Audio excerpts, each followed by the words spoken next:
जय हिंद। नमस्कार दोस्तों। तो आज के इस वीडियो में हम बात करने वाले हैं तत्व, परमाणु, यौगिक और अणु। आखिर इन चारों में क्या अंतर होता है।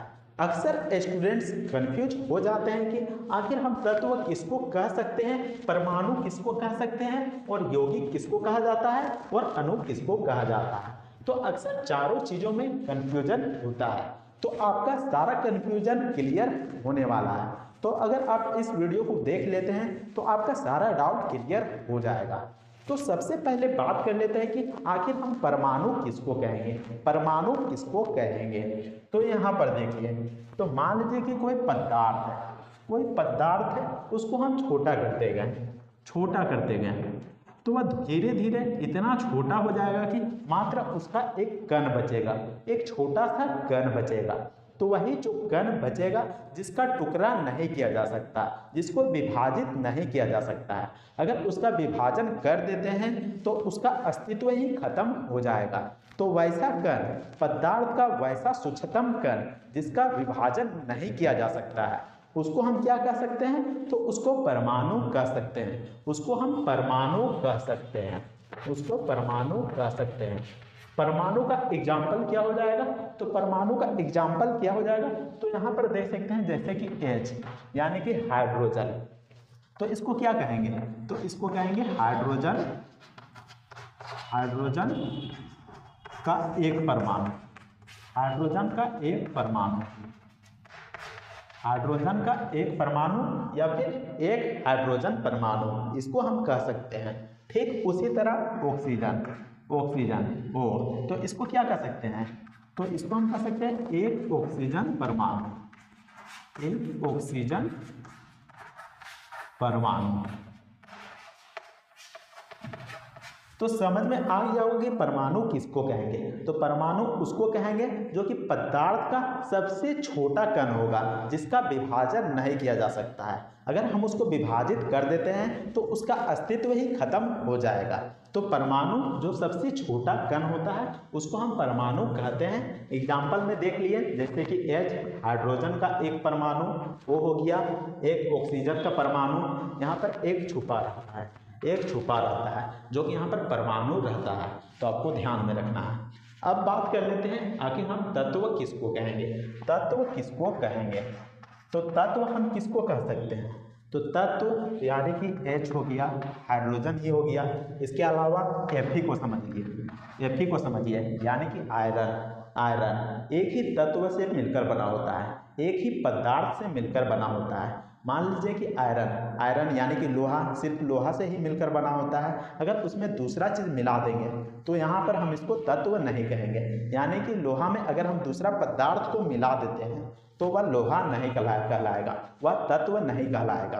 तो समझ गए हो कि तत्व किसको कह सकते हैं। तत्व किसको कहेंगे, तो तत्व उसको कहेंगे जो कि पदार्थ का शुद्ध रूप होता है, पदार्थ का शुद्ध रूप होता है, उसमें किसी भी प्रकार का मिलावट नहीं करते हैं। यानी कि पदार्थ का वह शुद्ध रूप जिसे हम भौतिक अभिक्रिया और रासायनिक अभिक्रिया के द्वारा अलग नहीं कर सकते हैं, उसको हम तत्व कहेंगे। एक ही चीज़ से बना रहेगा, आयरन है, लोहा है तो लोहा से ही बना रहेगा, सोना है तो सोना से ही बना रहेगा।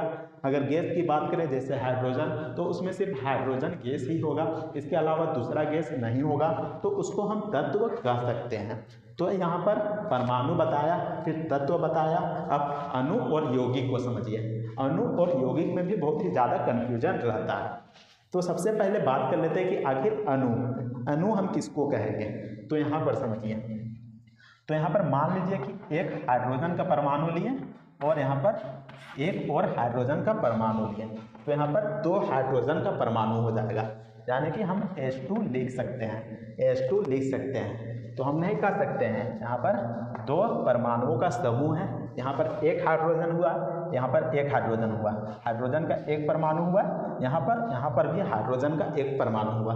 तो यहाँ पर दो परमाणु मिल गए, तो कह सकते हैं यहाँ पर दो या दो से अधिक परमाणुओं का समूह जो कि यहाँ पर परस्पर या फिर यहाँ पर रासायनिक बंध से बंधे होते हैं। इसमें फिक्स होता है कि इतना ही यहाँ पर जो रहेगा यानी कि परमाणु रहेगा, वो फिक्स रहता है। तो यह निश्चित रासायनिक बंध में बंधे होते हैं, तो आपको ध्यान में रखना है। और दो यहाँ पर परमाणुओं का समूह होता है, दो या फिर दो से अधिक परमाणुओं का समूह होता है जो कि रासायनिक बंध में बंधे होते हैं, उसको हम अणु कह सकते हैं। तो यहाँ पर देख सकते हैं, यहाँ पर हाइड्रोजन का एक परमाणु और हाइड्रोजन का एक परमाणु, तो यहाँ पर अणु का निर्माण कर दिया H2, यानी कि अणु का निर्माण कर दिया।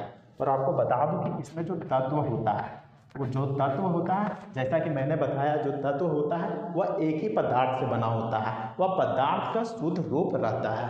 तो यहाँ पर भी देख सकते हैं, इसमें हाइड्रोजन है और इसमें भी हाइड्रोजन है, तो जिसमें एक ही तत्व है, यह पदार्थ का शुद्ध रूप हुआ।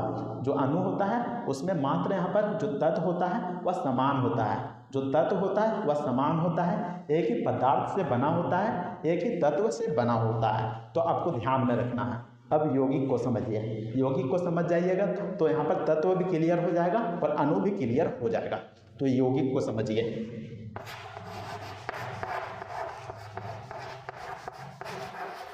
तो यौगिक में यहाँ पर दो अलग अलग तत्व होते हैं। तो यहाँ पर देखिए, जैसे कि H2 प्लस O, तो यहाँ पर H2O का निर्माण करेगा। तो यहाँ पर जैसा कि देख सकते हैं, यहाँ पर H2, यहाँ पर हाइड्रोजन का यहाँ पर दो परमाणु आया। तो यहाँ पर देख सकते हैं हाइड्रोजन का दो परमाणु आया, दो परमाणु आया। किसका आया? तो इसमें हाइड्रोजन का आया, हाइड्रोजन का आया। वहीं यहाँ पर देख सकते हैं ऑक्सीजन का यहाँ पर एक परमाणु आया, एक परमाणु आया, एक परमाणु आया। किसका आया? ऑक्सीजन का, ऑक्सीजन का एक परमाणु आया। तो यहाँ पर अंतर क्या पता चल रहा है? आखिर अंतर क्या पता चल रहा है? तो यहाँ पर यही अंतर पता चल रहा है कि यहाँ पर जो तत्व है यहाँ पर अलग अलग है। यहाँ पर हाइड्रोजन जो कि अलग तत्व है और ऑक्सीजन जो कि अलग तत्व है, यानी कि जो यौगिक होगा उसमें जो तत्व होगा वह भिन्न भिन्न होगा, यानी कि अलग अलग तत्व होगा। जैसा कि यहाँ पर H2 को लिया, हाइड्रोजन का लिया और फिर ऑक्सीजन का लिया, तो यहाँ पर जो दो तत्व आ गए वो यहाँ पर आपस में रासायनिक अभिक्रिया किया, रासायनिक अभिक्रिया किया और तब जाके यहाँ पर जल का यहाँ पर निर्माण किया, जल का निर्माण किया और इसमें नया पदार्थ बनता है, नया चीज़ बनता है। तो यहाँ पर देख सकते हैं हाइड्रोजन गैस है और ऑक्सीजन भी यहाँ पर गैस है और यहाँ नया चीज़ क्या बन गया? तो जल बन गया, जो कि यहाँ पर द्रव अवस्था में बन गया। तो यहाँ पर नया चीज़ का निर्माण होता है जो यौगिक होता है। तो यहाँ पर समझ में आ गया होगा। जो अणु होता है, जो यहाँ पर अणु होता है जिसमें कि समान तत्व होते हैं और जो यौगिक होता है इसमें भिन्न तत्व होते हैं। दो यहाँ पर भिन्न तत्व होता है और जो यौगिक होता है इसमें यहाँ पर नया पदार्थ भी बनता है, आपको ध्यान में रखना है। इसमें देख सकते हैं हाइड्रोजन और ऑक्सीजन दो अलग अलग यहाँ पर तत्व हैं जो कि यहाँ पर जल का निर्माण कर रहा है। तो उम्मीद करते हैं कि आपको समझ में आ गया होगा कि आखिर हम तत्व किसको कहेंगे, परमाणु किसको कहेंगे, यौगिक किसको कहेंगे और यहाँ पर अणु किसको कहेंगे। तो उम्मीद करते हैं कि आपको समझ में आ गया होगा कि आखिर हम तत्व किसको कहेंगे, परमाणु किसको कहेंगे, अणु किसको कहेंगे, वो यौगिक किसको कहेंगे। तो आपको समझ में आ गया होगा। इसके अलावा आपको कौन से टॉपिक पर वीडियो चाहिए आप हमें कमेंट करके जरूर बताएं, मैं उस टॉपिक पर वीडियो बना दूंगा। तो मिलते हैं नेक्स्ट वीडियो में, तब तक के लिए जय हिंद, वंदे मातरम।